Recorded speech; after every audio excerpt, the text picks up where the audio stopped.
Halo pemirsa Badi TV di mana saja Anda berada. Jumpa kembali bersama saya. Pada kesempatan ini saya akan bahas mengenai filosofi orang Me, yaitu Naima Maglima Toma.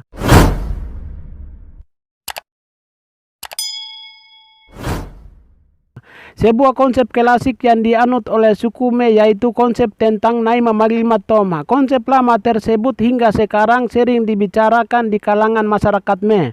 Dalam bahasa Me, Nai berarti makan, Magli berarti seks, Toma artinya yang terutama atau yang terpenting. Jadi, Naima Maglima Toma adalah makan dan seks yang terutama atau terpenting.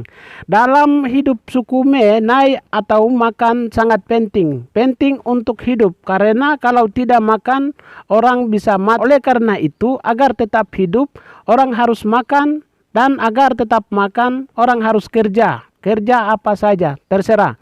Orang Me zaman dulu kuat kerja di kebun, tanam petatas atau nota, tanam keladi atau nomo, tanam sayur atau idaya atau diglio, panen dan barapen, lalu makan bersama. Makan dengan hasil keringat mereka sendiri, sehingga fisik mereka jadi kuat dan selalu terlihat awet muda, bertahan hidup lebih lama dan menghayati hidup yang sebenarnya.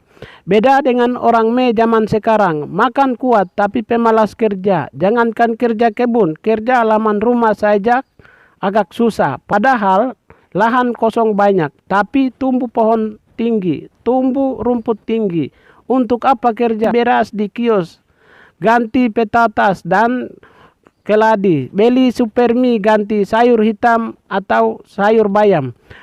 Kalau lapar, malas masak di rumah, maunya makan di warung rame-rame dengan keluarga. Akibat rakus dengan makanan instan atau siap saji, bukan untuk sehatkan tubuh, tapi justru tubuh jadi lemah, asam urat, karupeu, kolesterol tinggi, sesak napas dan lain-lain. Selain naik, Magli juga penting untuk memenuhi kebutuhan biologis. Magli menurut pemahaman orang Me atau orang tua dulu tidak sekedar melampiaskan keinginan semata, namun Magli untuk menghasilkan anak atau yokamakri. Magli juga tidak sembarang, Magli harus dengan istrinya sendiri. Magli memang tidak sembarang. Tujuan dari Magli menurut orang Me dulu hanya untuk mendapatkan anak. Buktinya bisa melahirkan 10 hingga 15 anak dalam satu keluarga, dan anak yang dilahirkan juga berbobot dimi PT atau dimi emu yoka, sehingga kelak anak tersebut menjadi anak yang pintar, yang berguna bagi gereja dan berguna bagi masyarakat. Tapi zaman sekarang Magli dipandang bukan sebagai kebutuhan biologis yang harus dipenuhi, namun Magli dipandang hanya untuk menghilangkan hawa nafsunya saja. Magli sembarang, tidak melihat istri orang, tidak melihat anak orang. Yang penting baku bawa, baku naik atas nama cinta seksual. Magli sembarang, tidak takut aturan adat yaitu mogai, tidak takut dengan bahaya virus dan lain-lain. Akibatnya dirasakan setelah berkeluarga, tidak dapat anak jadi mandul, berujung baku cerai, dapat anak juga hanya 1 atau 2 saja, itu pun tidak berkualitas atau kakunayoka, sehingga anak menjadi korban akibat kelakuan orang tua pada masa bundainya. Jadi konsep klasik tentang Naima Maglima Toma diangkat oleh orang Me dulu berdasarkan realitas kehidupan mereka, di mana kehidupan mereka memandang Nai dengan Magli sebagai sebuah kebutuhan yang tidak terlepas dari tatanan kehidupan mereka. Sehingga orang Me sekarang kalau mau adopsi konsep lama yang dianut oleh orang Me zaman dulu, maka harus lihat realitas dulu dan sekarang.